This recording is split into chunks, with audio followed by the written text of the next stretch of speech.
Hello, everybody. Welcome to the BrainFood Show. My name is Simon, and join with me today, as always, David.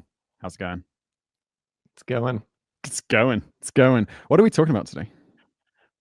Today we are talking about the first film ever filmed, the first motion picture, and a quick fact about Eastman Kodak, which is sort of, I don't know, depressing in some ways, but also kind of. If I would have done it the full thing and made Eastman Kodak the subject here, it would have given more of his personality and stuff to make the whole thing make more sense. But we're just going to go with the snippet quick fact, which is the interesting way he died, basically. Have we done something about this on the YouTube channel at some point? I feel like there was something about his will. I don't know. Or maybe, it could be one entry I did on like a top 10s video, which is another YouTube channel I do. Yeah. But, it's a lot of videos. It's possible. Yeah. It's definitely possible. Go on and tell me this quick fact. Yeah, so March 14th, 1932, Eastman Kodak, he invites all his friends over, well, not all his friends, but his close friends over to witness the signing of his will, which he's rewriting to kind of redo it. And he wants all the witnesses to come because he's going to basically give all his money away for the most part. He gave some like $200,000 to a niece of his named Ellen, which is about $3.4 million today. But most of it went to various entities around the city of Rochester, which is where he lived his whole life. So he had $2 million to the University of Rochester, which is about $34 million today. And he actually, funny enough for Kodak, he gave quite a lot of money to the city to basically provide free dental care for kids, just so kids could have nice smiles, which is kind of I feel that's very American. Yeah, well, and very fitting for Kodak, the guy who made, right, yeah, okay, I missed that. Yeah, the guy who made that like instant cam everyone could carry around a thing, which also is around the transition when people started smiling and stuff. And which, contrary to popular belief, it wasn't exposure times at that point. People still didn't smile, even when exposure times were very quick. They still didn't. This sort of came later when they had that action cam, basically the camera you could hold and just anyone could just point and shoot. You didn't have to have expertise. And then people started doing day-to-day life stuff, and they would just capture smiles, and people decided they liked that. Whereas before, when it was like when you would just get one picture your whole life, basically, you'd pay a lot of money, you'd go sit there. And even when the exposure was really quick, so it was just like snap, picture taken, it was like a formal thing. Everyone would dress up and you wouldn't smile like a drunkard or something, at the time was the perception. It's like that's the photo that you're literally the only record of your entire life at that point in history, or you'd be smiling like Yeah, so people didn't smile. But then once people had the camera in their hand and anyone could take a picture anywhere, then it was more like day-to-day stuff. And then just smiles started getting captured. And then people it wasn't like a formal thing anymore, just kind of a casual. And that, in any event, going back to... Sorry, just a quick question for you, your area of expertise, being an American. Is it true you smile in your passport photos there? And you have to? No, because I think I was going through an airport once, and there was the passport photo examples of, or I don't know, wherever I saw it, and everyone's like smiling in their passport photos. And in the UK, I think go on. Sorry, I was just going to say that in the UK, you have to have a neutral expression. You can't be wearing glasses. You can't be smiling. You can't be like doing your drunk face. Yeah. I don't know if it was always like that, but when I got my passport a couple years ago, when we did the Amsterdam trip, I think they said not to smile. So okay, yeah, that's less fun, isn't it? I don't know. Kodak would have been disappointed. Yeah, sorry. Yeah.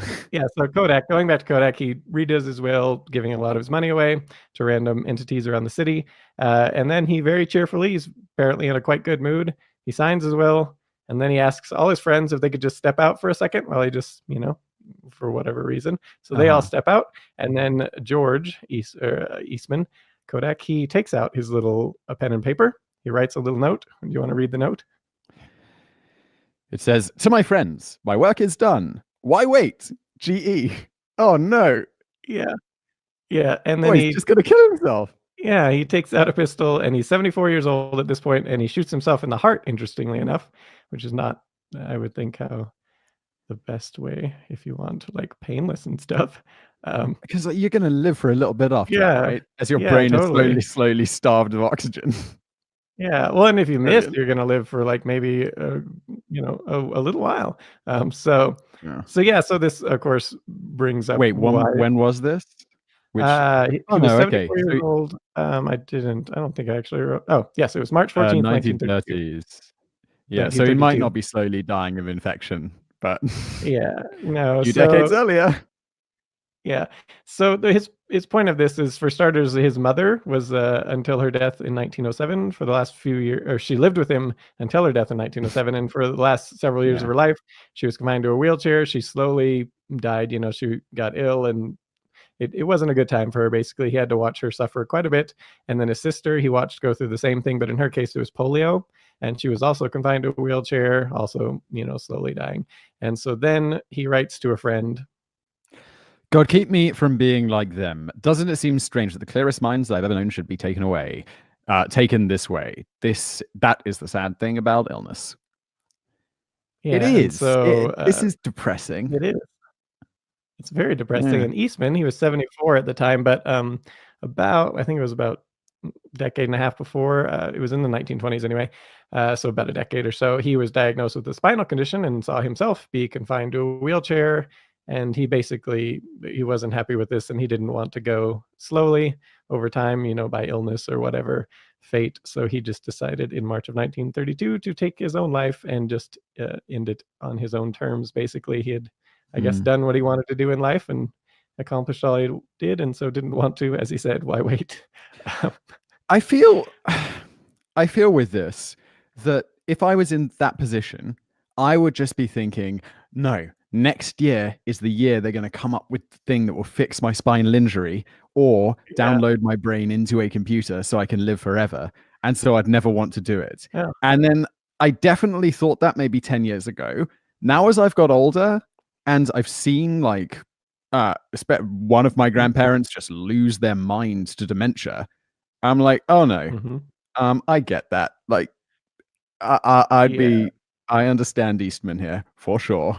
It's Yeah, well, grim. and if you go into the whole of his personality and his life and stuff, he was definitely a guy who was, self-made man and very much in control.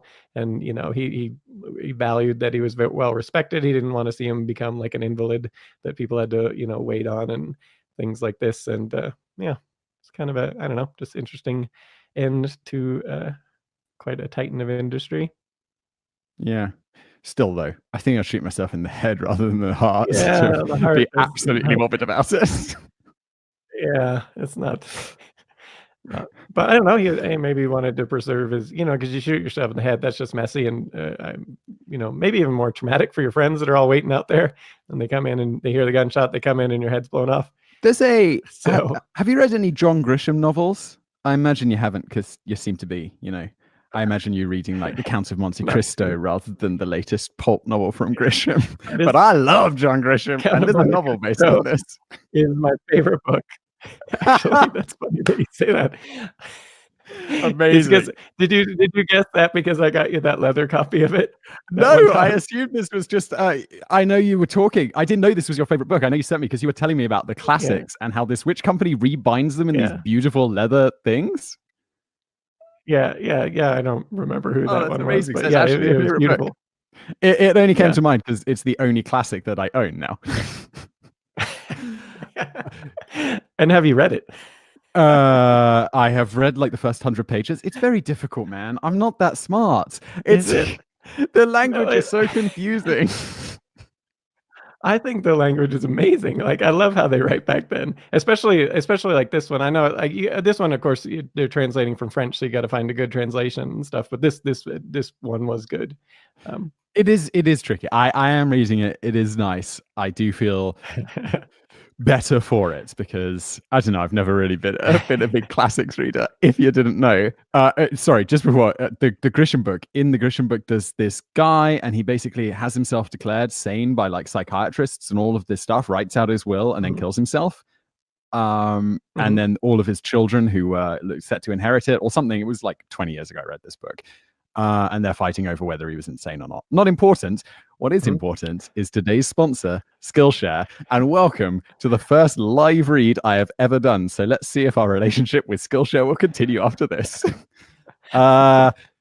Skillshare has 30,000 classes that you can level up your skills with.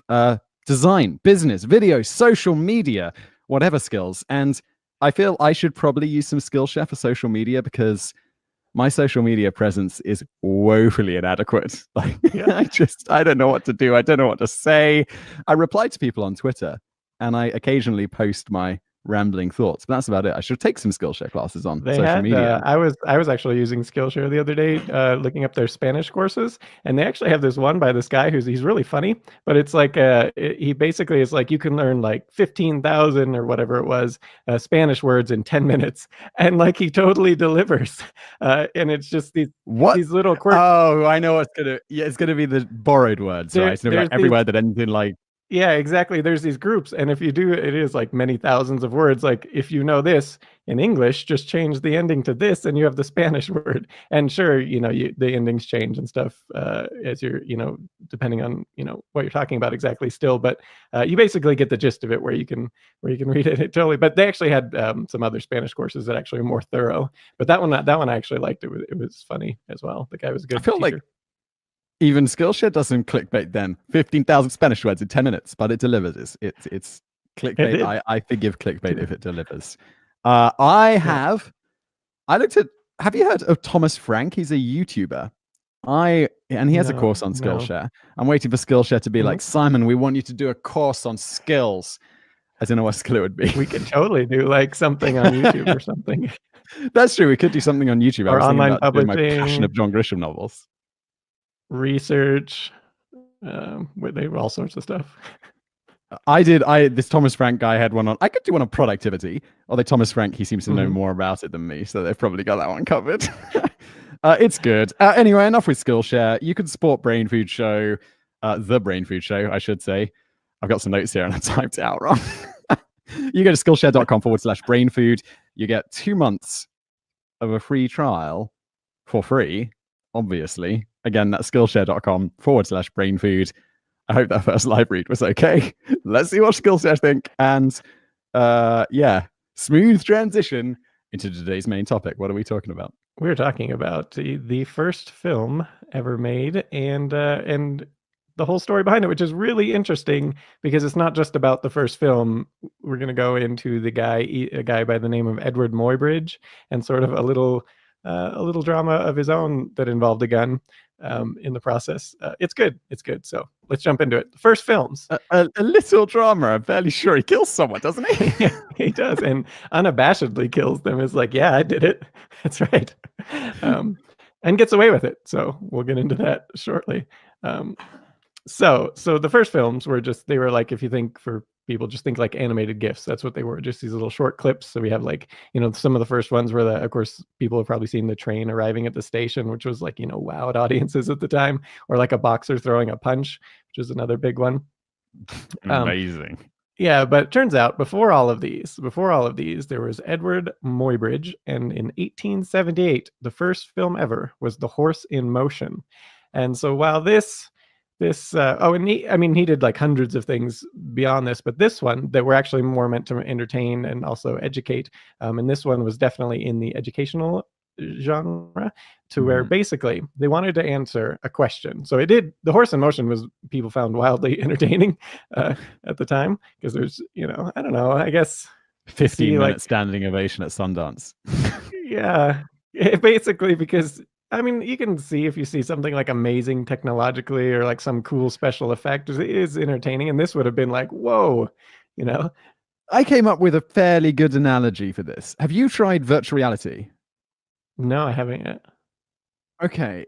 2 or 3 years ago, I went to a big electronics store here, and I tried out like a virtual reality headset, full-on game with those hand things and this headset on. And I was just absolutely blown away. Like, I'm not exactly the biggest spending person. I'm a bit cheap. And I was like, I want it. Package it up. I'm taking it out. And I just bought it. It's incredible. It just, and now I don't use it because it makes me travel sick. But it just, my mind was absolutely blown by this technology when I first used it. And reading this, I feel this, because now it's like, okay, yeah, it's pretty impressive. but putting it in and just you're in that world for the first time was just blew Yeah. my mind. Yeah. And this, I mean, this was Try when it. people were just, hitching up their covered wagons to go do stuff. And so they're watching a film here. So this was, yeah. So interestingly enough, the horse in motion, while we might think it's like weird, but literally for centuries, you have notes of artists and horse enthusiasts and stuff, and you can definitely see how this would be applicable to training horses and for horse races and stuff. And scientists all wanted to know, how exactly does a horse gallop? Like what does their legs look like when they're in the air? And artists, of course, because they want to depict it accurately. And if you look before this painting, nearly every single painting of a horse in mid gallop has it wrong. They have their legs like out like this. They look like hover horses, right? Yeah. And this of course film changed everything. So they were looking to answer this question: how does a horse gallop? What is its legs doing in mid gallop and stuff? So again, it seems silly, but at the time it wasn't. No, I mean, I've seen those old pictures of horses, and all of the horses are just hovering about a foot above the ground with the back legs and the front legs just sticking out as far forward as they can go. Yeah, and yeah, exactly. And you think this is so weird to think about, because for us, it's like, of course, we know what a horse looks like when they're in motion, or like a person walking or running or something. Like, yeah, we've seen people running, but to really watch it in slow motion, to really see the movement, like if an artist wanted to depict it, you got to kind of like really concentrate on the person running. And a horse, of course, their legs are going way too fast to be able to see it all. But like even like a human doing stuff, to really see something and see it repeated in slow motion and everything. Because if you tell the person to, run in slow motion, they're going to change their movements and stuff. So this of course you can see where this technology was leading and what Muybridge would do after the horse in motion. But for this to actually capture the horse in motion, it just wasn't technologically possible with photography of the day, because the exposure times at the time were like 15 to 60 seconds. And so I mean you can't do it. So enter really blurry horse. Yeah, enter Leland Stanford. So Leland Stanford, you can recognize the Stanford name, and he is indeed lent his last name to the university. It was actually, though, named in homage to his son, who died in 1884 at the age of 16 of course, typhoid fever, because it was the 19th century.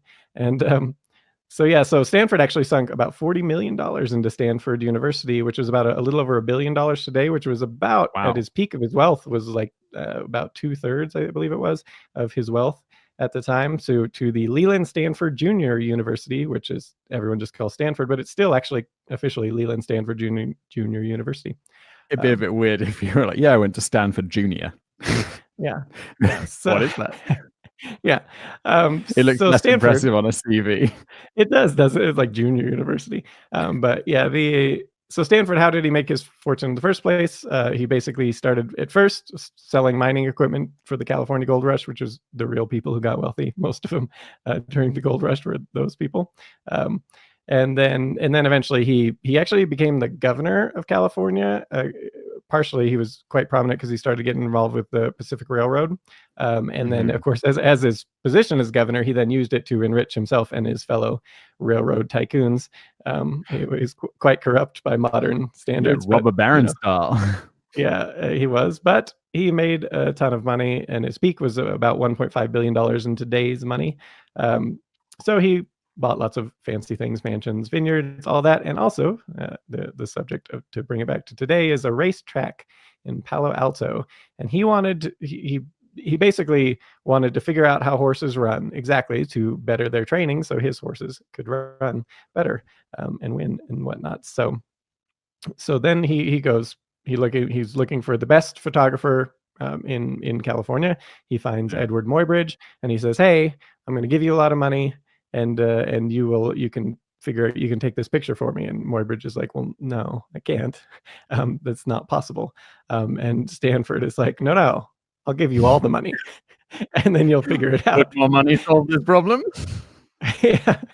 And so then Muybridge ends up, of course, taking the deal. But we should actually I should backtrack. I'm skipping ahead a little. Should talk a little about who Muybridge was in the first place, because he had kind of an interesting life up to that point. So he was actually born in England in 1830, and then he became a bookseller sometime around 1852, and found his way into California, and was moderately successful. And at the age of 30, he was a bookseller there, and he decided he was ready to go do something different. So he announces in the paper in 1860. Apparently, this is what you do back then before Facebook. So he announces, "Oh, I have this day sold to my brother Thomas S. Muybridge my entire stock of books, engravings, etc. I shall leave for New York, London, Berlin, Paris, Rome, and Vienna, etc." It's like, thanks, dude. I really want. Thanks for the itinerary. Good to know. Have fun. Yeah, in the newspaper. All the vital news. Yeah. So he announces that he's going to go on this grand tour, but then he makes it as far as Texas, and that's it. And what happens in Texas is he gets thrown from the stagecoach and ends up smacking his head against a rock, and this causes severe brain damage. And this is so he ends up waking up apparently 150 miles later. So he was out for quite a while, and he notes that Each eye forms an individual impression, so that looking at you, for instance, I could see another man sitting by your side. Oh, so you had like double vision or what? Yeah, exactly. So he did rather than go on his grand tour, he decided instead to return to England. And then he ended up spending the next 6 years there, kind of recovering and doing basically at a certain point, his physician suggests that he should get into the field of photography, to help his vision, the focusing and everything, just sort of eye exercise type thing. So he ends up doing that. And then, so fast forward to 1872, and Muybridge is now one of the leading photographers in the world, and he's back in California now. And he was particularly famous. You can Google this. People can right now. He shot over 200 shots of Yosemite Valley in 1868, which is just like super clear shots. And this again seems like, yeah, so what? But at the time, so he's having to cart all his equipment, which is like a lot of big equipment, all over there. So I can't remember how long he spent doing this. I think it was like 4 or 5 These months or photos something. are super impressive. Like, Yeah, and even so by and today, consider crystal clear and all. yeah. And consider he's doing like these 15 to 60 second exposure times. He's carting all his equipment to not only take the picture, but also develop it right there, because you have to develop it before the chemicals dry, basically, pretty quickly. So he's got to go. He's got to find the perfect spot. He's got to wait for basically wind to die down everywhere in the valley, and just wait, sometimes days for the right conditions to be able to take the shot, and then move on to a new location. So he got quite famous for these shoots because they were quite impressive given the technology of the day. So then going back to Stanford and Muybridge. Muybridge is one of the best photographers in the world. Stanford says, "Hey, will you do this? I'll give you all the money."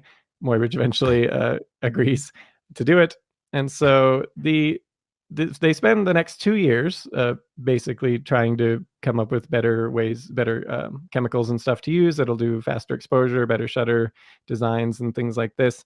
And they did at this point have like some success. They had like a very blurry image at one point that kind of like you could almost kind of see the horse's legs and everything, but it still wasn't great. And so it's at this point, 2 years into the project, however, that in 1874, Muybridge gets arrested for, as we noted before, murder, and he happily confessed to it. So who did he murder and why? Okay. So Gonna be good. 2 years earlier, he married a woman who was 20 years his junior. She was 21 years old, named Flora Stone. And she was actually already married when he met her, but he went ahead and paid for her divorce so she could marry him. And so back to 1874 now. So on April 15th of that year, she bears him a son, Florido Helios Muybridge. And so not long after, as you do, he goes to the midwife to pay for the birthing. And the midwife's name was Susan Smith. And while there's a photograph that the midwife has, and it says on the back of it, "Little Harry," in his wife's handwriting. His name's not Harry. And the boy's name's not Harry. So who is Harry? So then he kind of goes off on the midwife and is like, "Who's Harry?" Also, and tactical error of his wife. Or the midwife. What's she doing there? Like, and the wife like writing on that on the back of the. It's not like they had an abundance of photos, I'm sure. Although he was this photographer guy, but Yeah, but yeah, so he Dude. probably took the picture, and then she writes, and I mean, I don't know, maybe she gave it to the midwife to then give to Harry.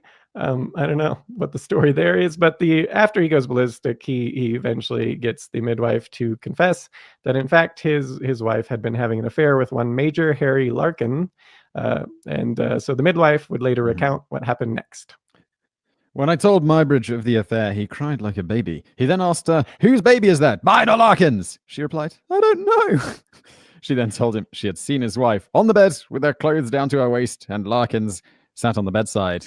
Oh, yes. A little room for doubt now. Yeah, so Muybridge, he didn't take it well, and then so she states, "In great agony of mind, he wandered about. My opinion is when he left me, he was insane." Oh, wow. So he really so yeah, lost and it. then he lost it, and then he leaves the midwife and then goes home, collects his revolver. He then goes, gets a horse and carriage and goes to Larkin's home. And it took several hours to get there. And so he knocks on the door. It's not a quick journey. He's just in the back of the carriage, like really mad the whole way. Come on. Yeah. So February 4th, 1875 edition of the San Francisco Chronicle notes what happened when Larkin answered the door. Muybridge said, "I am Muybridge, and this is a message from my wife." And then he pulls out the gun, shoots Larkin in the chest, and Larkin dies. And so then Muybridge was, of course, arrested quite rapidly, or actually, and then a few months later, he's on trial for murder. So at no point in any of this does he deny killing Larkins. He's quite proud of the fact that he did. He also does not think he was insane. He thinks he was in the right in this, doing this. So he thinks he was quite justified. So he's not shy about any of it. Yeah. Yeah. So then we have from San Francisco Chronicle, while he was in prison, Muybridge describes his relationship and his motivations for the murder. "We never had any trouble to speak of. We sometimes had little disputes about money matters, but they were not serious. I was always a man of very simple tastes and few wants, and I did not spend much money. What I had left over after paying my little expenses I gave to her, but she was always wanting more. I could never see that. I could never see that she had bought anything with it so to speak of, or imagine what she did with it. We sometimes had little spats about money, but nothing serious. I loved the woman with all my heart and soul, and the revelation of her infidelity was a cruel, frustrating blow to me. Since the shooting, I've been told many things to which I was previously blind. Friends who I should have expected to inform me when they saw how I was being deceived have now told me I do not desire to see her again. They may ransack my record as much as they please, and I defy them to bring anything against me. I have no fear of the results. I feel that I was justified in what I did, and that all right-minded people would justify my action." Bold. I mean, in the paper, he's like, "I did it, and I think I'm right." He's like, "I'm a murderer." Yeah, but one thing he has going for him though is like Leland Stanford, is in his corner, and so this is kind of his, the lawyers. Yeah, ace in the hole. If in doubt, have money on your side in court, and that's gonna usually He wants work his out for you. photographer back. He's got to get those horses. He does. They haven't finished their project yet. Yeah, so Stanford did hire a team of lawyers to defend Muybridge, including one C.H. King and W.W. Pentagast. And you can always know it's like a really good lawyer when they're like C.H. King. It's not like Charles King. It's like C.H. and W.W. And I feel like W.W., like two W names. It's like, oh. Yeah.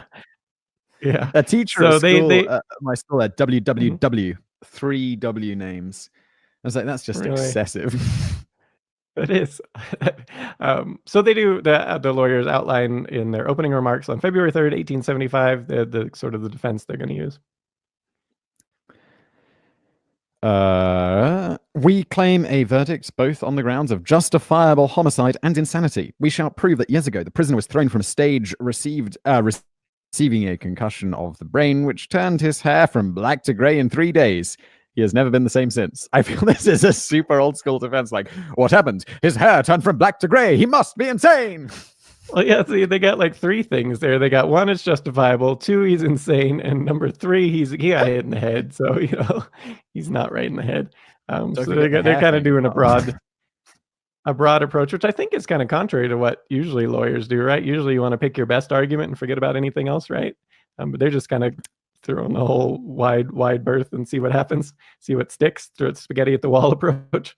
Um, Yeah. They so, but just need that in the reasonable end doubt. yeah, in the end, the jury was not convinced of any of this, but it didn't matter, or I should say, we're not convinced in the brain damage insane part, but they also were kind of inclined towards the notion that he was justified in his action, and so even though the judge actually, noted here, the judge actually explicitly told the jury that killing a man for having an affair with one's wife was not a justifiable means of murder, but the jury was Right? like, yes, it is. So Oh, they went ahead and yeah. So what as noted in the they let him off. Amazing. yeah yeah I as mean, noted not in the amazing. contemporary The report. punishment does not fit the crime. Yeah, well, this goes back to the first actual insanity defense in the U.S. Anyway, I don't know if it was the first ever. Was actually something similar where someone was having an affair, and it was actually I believe it was the son of the author of the Star Spangled Banner. Can't remember his name now.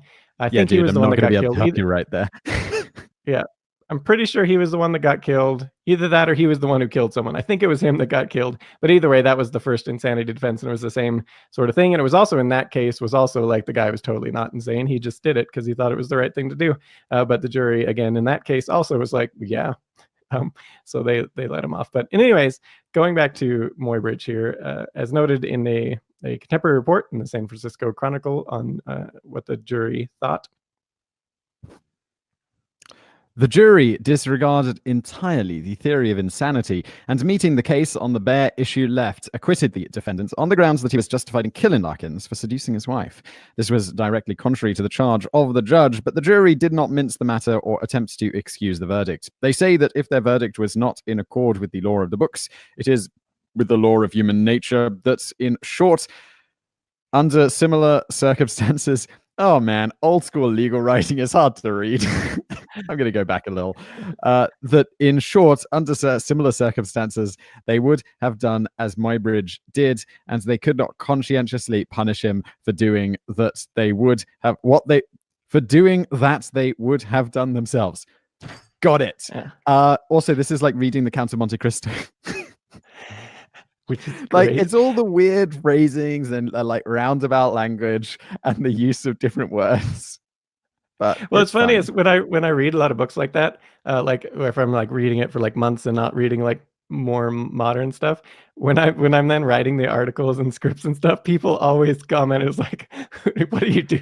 Like the way I'm writing changes temporarily, and it's not conscious. It's not like I'm trying to, but it's just when you're reading that much, it just I love happens. you. Like, you pop down to the store and you're like, "And I shall thus present to you my money."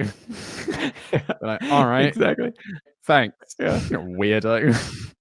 So Muybridge's wife, naturally, she divorces him through this. He happened to kill her It's also lover. interesting that it's always the dudes who, like back in the day, it's like, "Oh no, he seduced the wife," and it's like, wait, the wife's the one that's married. He's just a dude. Like, Yeah.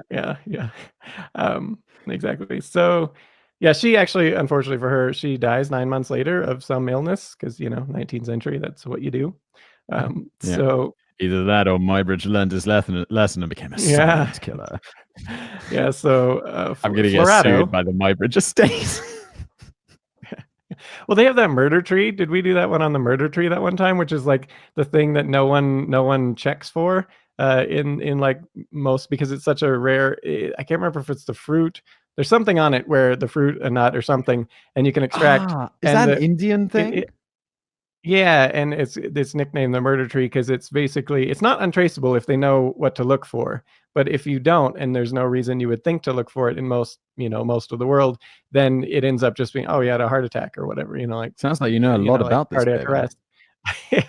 Well, we Weird. did do a script on it, and Sure you I did. that one was that that one was one. If I remember right, I sent you an email like, should we publish this on YouTube? What I mean, this one's definitely going to get not only demonetized, but probably like some sort of a controversy. With a title like The Murder Tree, though.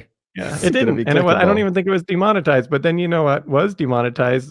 Fyodor Dostoevsky, the biography we did on him for no particular reason. Oh, the Peanut Butter Trials was another one that killed me. That, like, really, that one? That's demonetized? It's bizarre.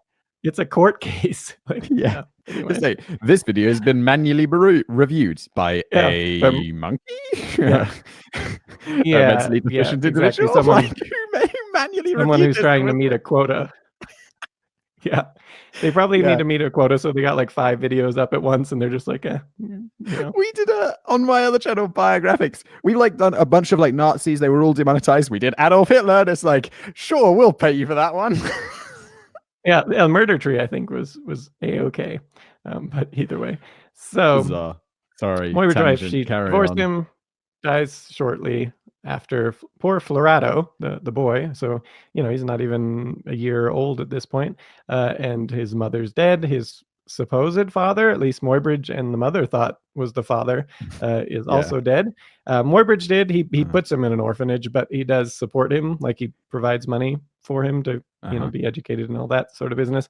And it does noted, for whatever it's worth, that the boy grew up to sort of resemble Muybridge. So people kind of thought maybe it was his son, even though the mother and Muybridge did not think so.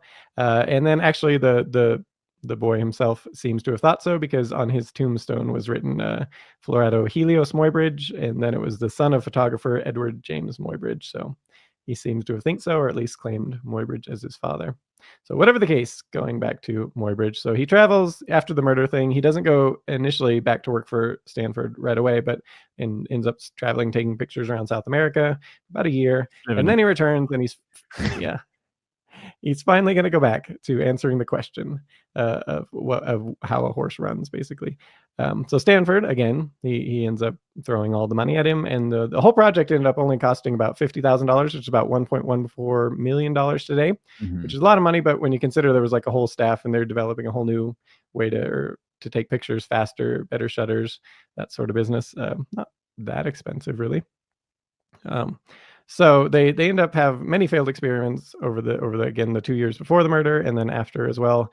But finally, they do start to get some successful test runs, and so they finally announce on June 19th, 1878, they invite much of the press to come watch them officially capture the first, what ended up being the first motion in film. And so it was important to invite the press to this, because up to this point, Muybridge had been publishing some of the stuff he had been taking pictures, and which showed the horses, you know, in motion and everything. But the problem was that no one believed him that it was possible, and so they thought he was making up, and there were forgeries and whatnot. And so they actually had, in the newspaper, there was like caricatures, like making fun of him, you know, like, you know, what this forger that's saying he can take a picture with that sort of resolution and everything.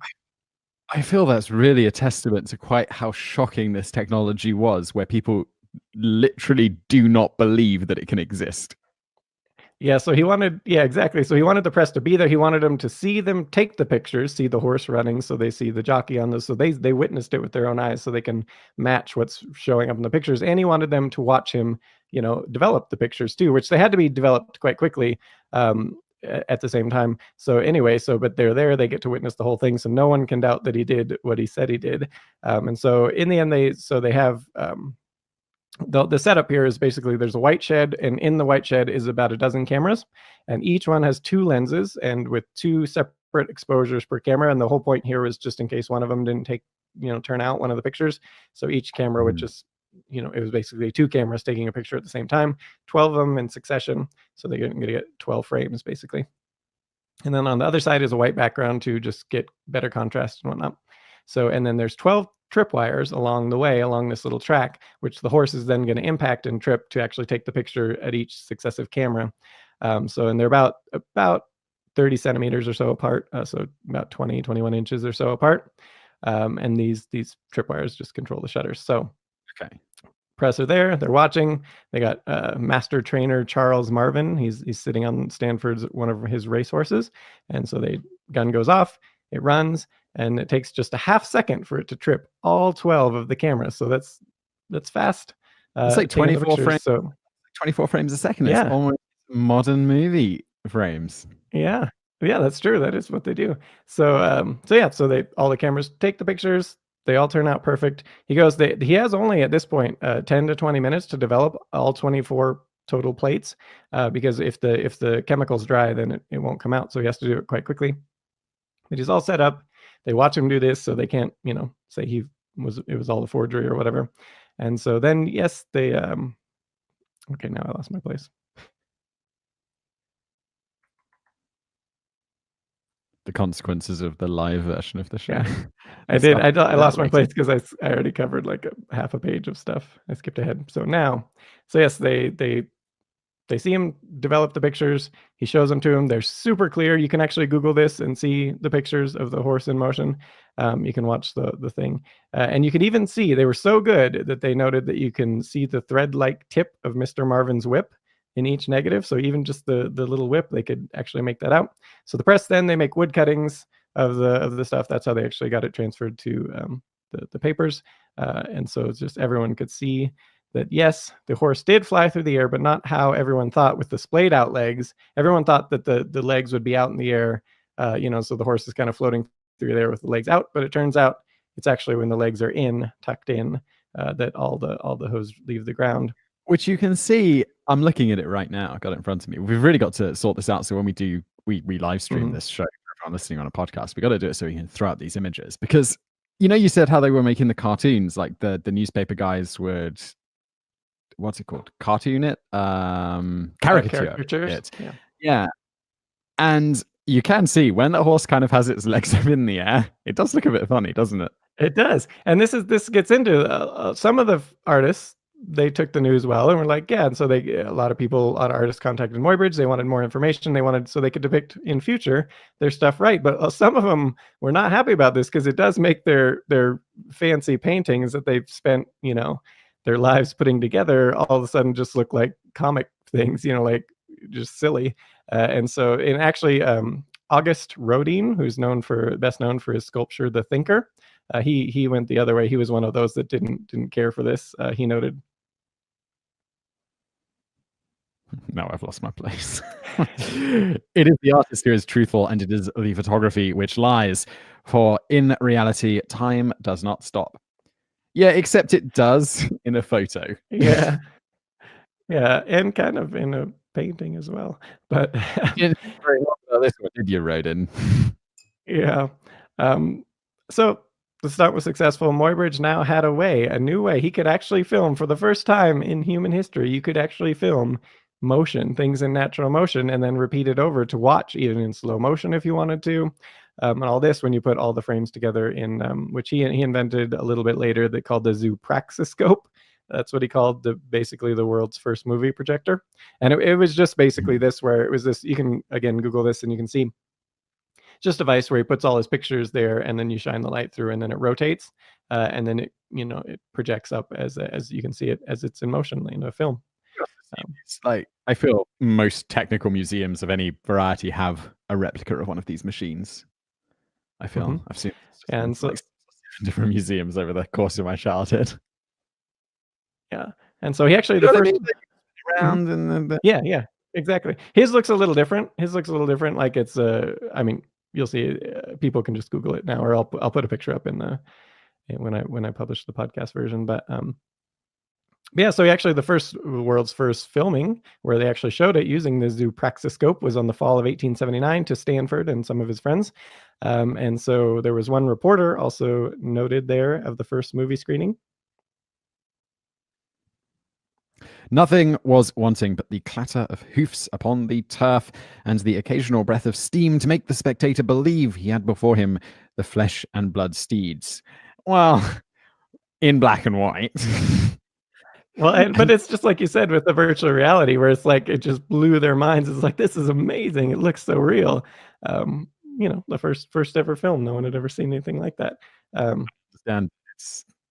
Yeah. So things were going well at first. I think it was for a couple years. It went pretty well. So everyone, Stanford and Muybridge, were sharing the credit. They seemed the best of friends. Everyone knew Stanford was like, yep, I funded it, provided the, staff and helped focus him on the project. Muybridge did all the inventing and capturing. And this would all change, though, with the publishing of a book by one Dr. J.B.D. Stillman titled The Horse in Motion in 1882. And so in it, the aptly named actually Stillman, so he would have 100 drawings copied from Muybridge's photos. Yeah. So he copies these photos from Muybridge, and he writes this book, Horse in Motion. But the whole time he acts like it's sort of like his work and Stanford's work, even though Stanford was really just funding it. And at no point does he credit Muybridge for this, for his work here. And this was a problem not just for Muybridge's ego, but it actually cost him like a really lucrative job that he really, really wanted. Because in the book, Muybridge is just said is just kind of mentioned in passing as an employee of Stanford's. Not his contribution wasn't big there. And also in the book, it explicitly notes, to quote, executed and published under the auspices of Leland Stanford. So as if to say that Stanford, he sort of knew what was the contents and approved, like, this is how it happened. Muybridge is not going to be happy. No, he's not happy, because he's touring around showing all these different films, not just The Horse in Motion, but other things he did. And he gets the British Royal Society of Arts sees this. They offer him a hugely lucrative contract to come film other animals and people in motion, so for scientific study. And so he goes there. But then this book comes out. He's about to take this job, this really great job that he wants, British Royal Society, that's quite prestigious. And then they're going to think he stole it all. They did. They think he's not. They think he's just making it up, that his contribution was nothing, and so they're not going to hire him. And not only that, but then they accuse him of being a plagiarist, because Muybridge was attempting to publish an academic paper on his work on The Horse in Motion. But the thing is it mirrored almost exactly Stillman's book, like what was said in Stillman's book, because Stillman had used Muybridge's notes, but they thought it was the other way around. But Muybridge did not credit Stillman, because why would he? But their opinion was he was plagiarizing Stillman, and so they basically gave him the boot and were like, no, you're a fraud, basically. Funnily enough, this just happened to us this weekend. I got an email from someone saying like, plagiarism. And in the email, it says, hi, guys, just thought you should know, maybe this could be a lesson to one of your writers, that on this, I think it was one of the websites that republishes like Neatorama or something. Yeah. And it's like, your writer stole this bonus fact almost word for word or whatever from this Neatorama article. And I'm like, dude, it says at the top and then twice at the bottom that this list is republished with the permission of Today I Found Out. So, Yeah, Neatorama, I'm good friends with the owner of Neatorama, so yes, he can publish whatever he wants. But yeah, that happens all the time. Like, I get comments like, you stole this from Gizmodo, or you stole this from, like, no, just look who the people list as the author. Or sometimes they don't. Sometimes people like literally steal it from us, and then it's like, no, wait, look at the dates we published it first. Hang on, that this is a problem that I also run into, because, for example, it might be published on the Today I Found Out website, like back in 2015 or whatever, like ages ago. Then we do the video a few years later, and someone's like, you stole this from Neatorama. They published it in 2016. And I'm like, no, but it was originally published by us in 2014, but thanks for playing.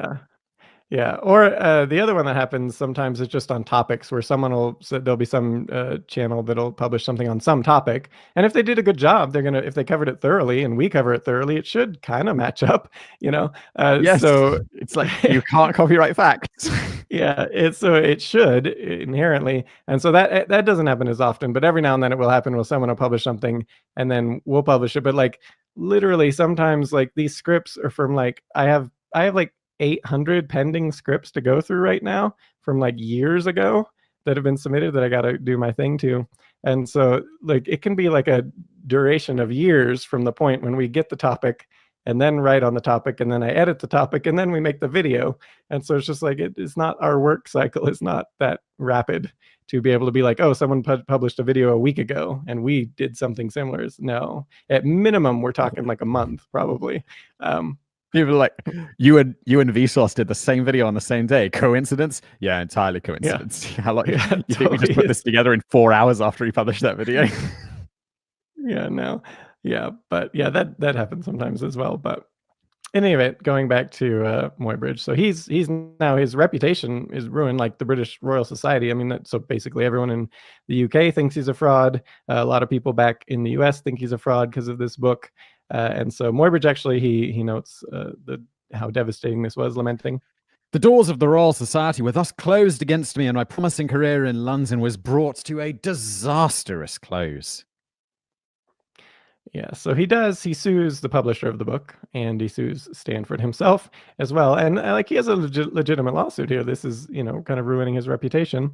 For basically, and for Stanford, he was saying, he's intentionally downplaying my contribution to make it look like so history will think remember him as the guy who did it. Which there's a lot of instances of this where the person who financed the invention, history remembers them, gives them the credit, and the person who actually did the work is often not the one that people remember.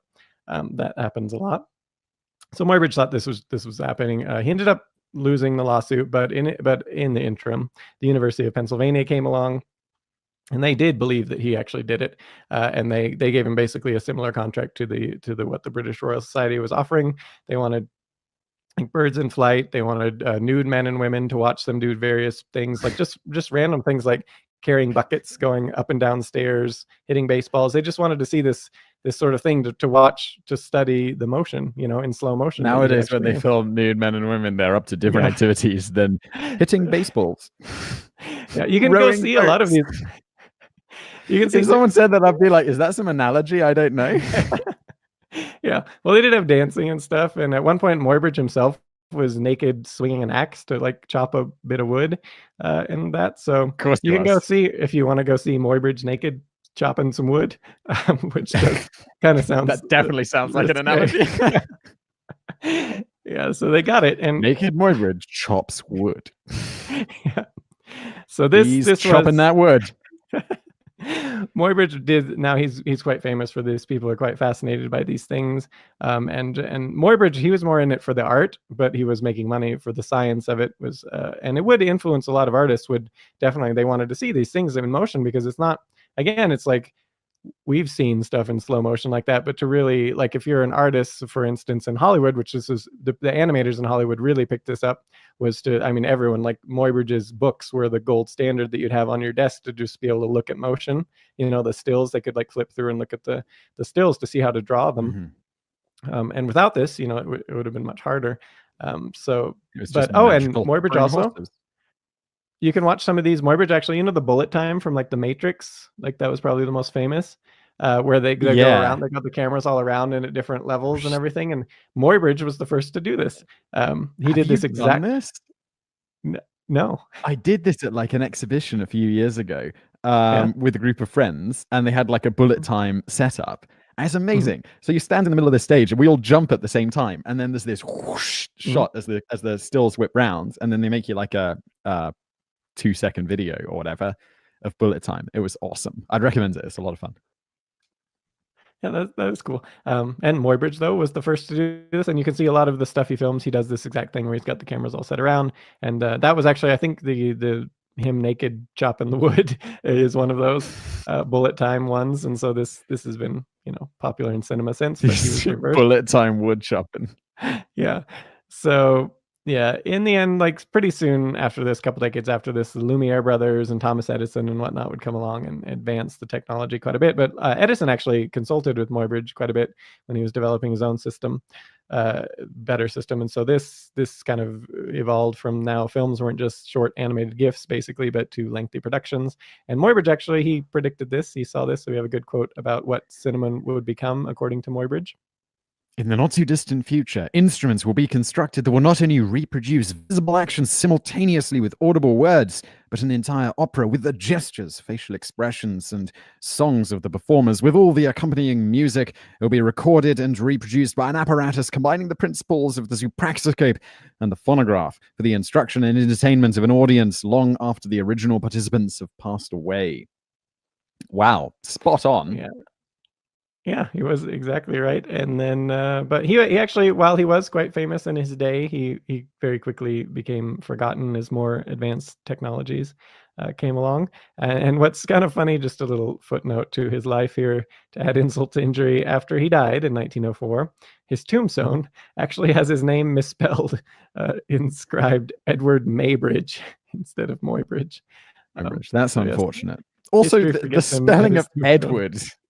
Yeah, his spelling of Edward, how'd they get that right? For people, it's Eadweard. But, Edward. What? I just feel like there's a whole lot of extra vowels in there.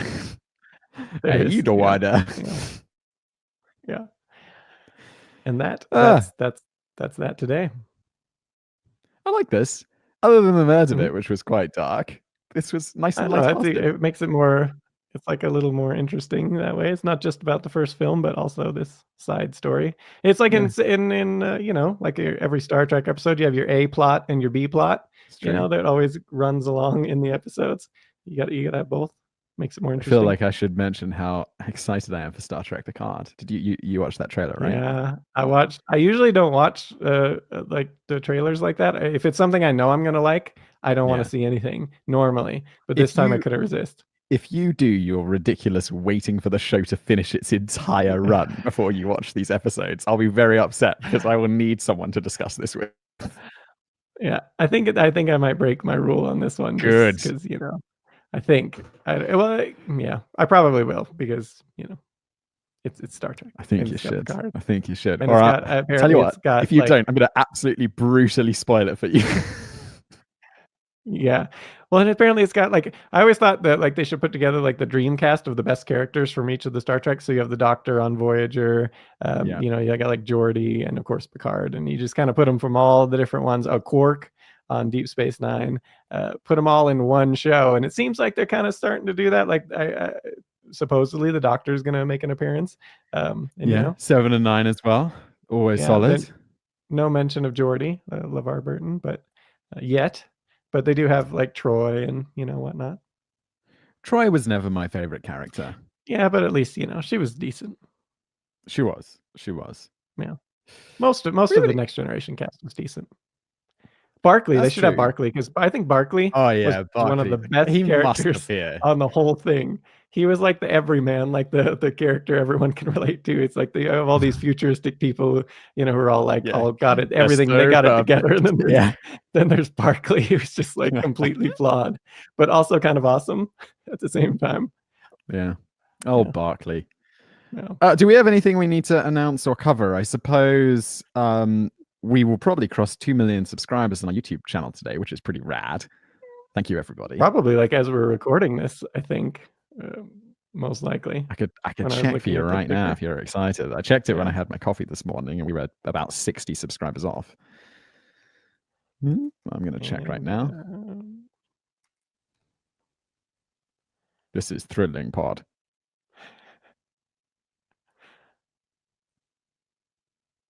I can't find the thing. Hey, yes, we have 2,088,000. Oh, 99 now. I guess we're on a climb. Now 100. That's how it works. Thank you, everybody. So we will be doing a Q&A live like this, right? Yeah. And we meant to do it like right when we come across, like it's just happened now, but I'm traveling, so that's probably not ideal. I guess next week then, because we asked a community poll, a big lot of questions. We did, and I hadn't had a good chance to go through them yet, so probably. Likewise. So we'll pick some from there. We'll do it live. It'll be fun. So join us for that. I say that we haven't set a date or anything, so constantly have your app out and be refreshing. Yeah, wait for us. It's just to get it. Just continue watching videos while you wait, and Yeah.